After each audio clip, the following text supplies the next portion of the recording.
Hey, how's it going? I'm Tony from So I Watch You From Afar. So yeah, we started about like 3.5 years ago, and me and the rest of the guys had all been in various like punk rock bands together and without each other.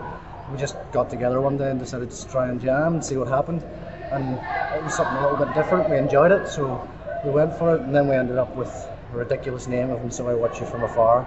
It's ridiculous, like because it sounds, the first time you hear it, it sounds so, you know, like what are they called? And So I Watch You From Afar, but it's kind of taken on a life of its own, and it's supposed to be quite Orwellian, like 1984, things like that. Just like you're being watched everywhere you go, like there's cameras everywhere. You tend to use your credit card. They have those machines and your TV receiver that can like they know your viewing habits. They know where you've been looking at the internet. Like just it's everywhere. Like so we kind of took that on and went with it.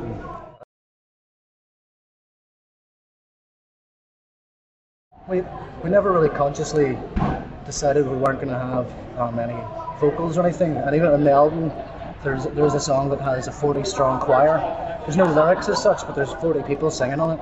But we thought that it would just be something interesting to do, try and explore different ways, like because music was like classical music never had any lyrics, things like that, and just was big, massive, trying to explore like different tempos and dynamics and try and fit as many ideas into a song. Plus, if you have a singer, you get pigeonholed a lot easier. You know, you just get people. If you have a guy like over the top of it, you're a metal band. If you have someone jumping about, screaming, you're like a straight out like punk band. If you have someone singing over it, like you can be an indie band or whatever. So we kind of left that all to one side and just decided just to stick with the guitars and drums instead. It's been fun.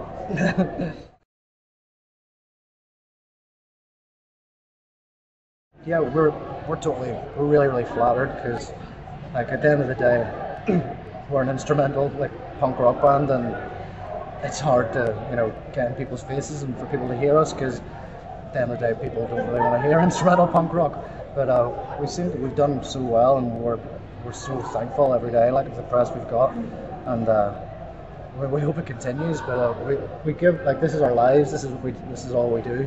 We all left a lot of jobs. We've had relationships break up. Like we're broke like 99% of the time. But it's all we want to do, and it's like we put our heart and soul into it every day.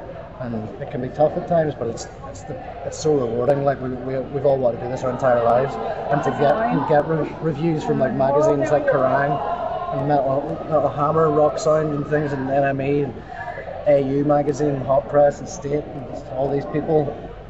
Like we grew up reading those magazines, to get feedback from those guys that they like it, it just means the world to us. You know, it's great, but at the same time, we try not to read them too much. You know, we just like to get on with being a band.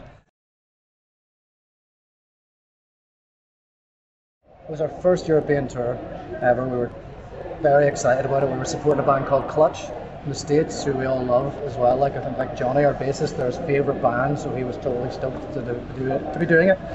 And we split. We did a couple of dates with Clutch in England, and we left them. They went to Paris to do a festival, and we went to Nickelsdorf in Austria to do a festival. We're playing with like Metallica and Nine Inch Nails and Limp Bizkit. And so we went there after a 26-hour drive in the van, and our van's great. We love our van dearly, but it's not the most comfortable thing in the world, especially when you're in for 26 hours straight. We got there and we'd all lost our minds a little. And so we got in, we were stereotypical Irishmen. We saw there was a bar, there was free vodka and Red Bull and free vodka and Jack Daniels, and we hit that up pretty heavy. And the next day I played the show. It was great. Like, I got to fulfill a life dream of like going up to a microphone and going check 1 2 in front of like all these people.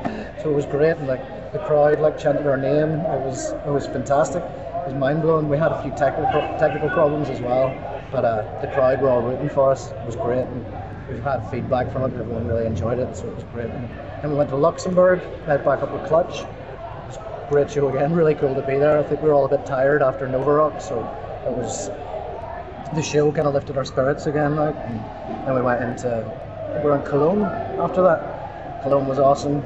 Hamburg, we had 6 people come up to us afterwards. saying that they came specifically to see us, which blew our minds because we were a support band, and there was like 6 people like many countries away from us, you know, like coming to see specifically us.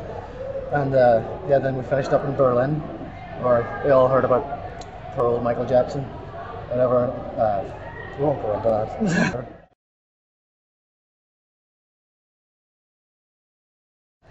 We got pulled over on the autobahn by some strange looking policemen. They were plainclothes policemen, and they were behind now. They looked like cops from the 70s, like real cliched 70s cops. When we got to Novarock originally, it was very, very late at night, and we couldn't get in, so a policeman told us to go and sleep down in a lay-by. So off we went to sleep in this lay-by, 6 guys in this tiny little van. And we got it the next morning. Me and Johnny, the bassist, were having a beer, going, "It's cool how the police don't seem to get at you for stopping in these places. Like, 'cause here you get fined." As soon as we said that, police guy just pulls up beside us, and they see the plates, and they just get out this little book, start reading through it.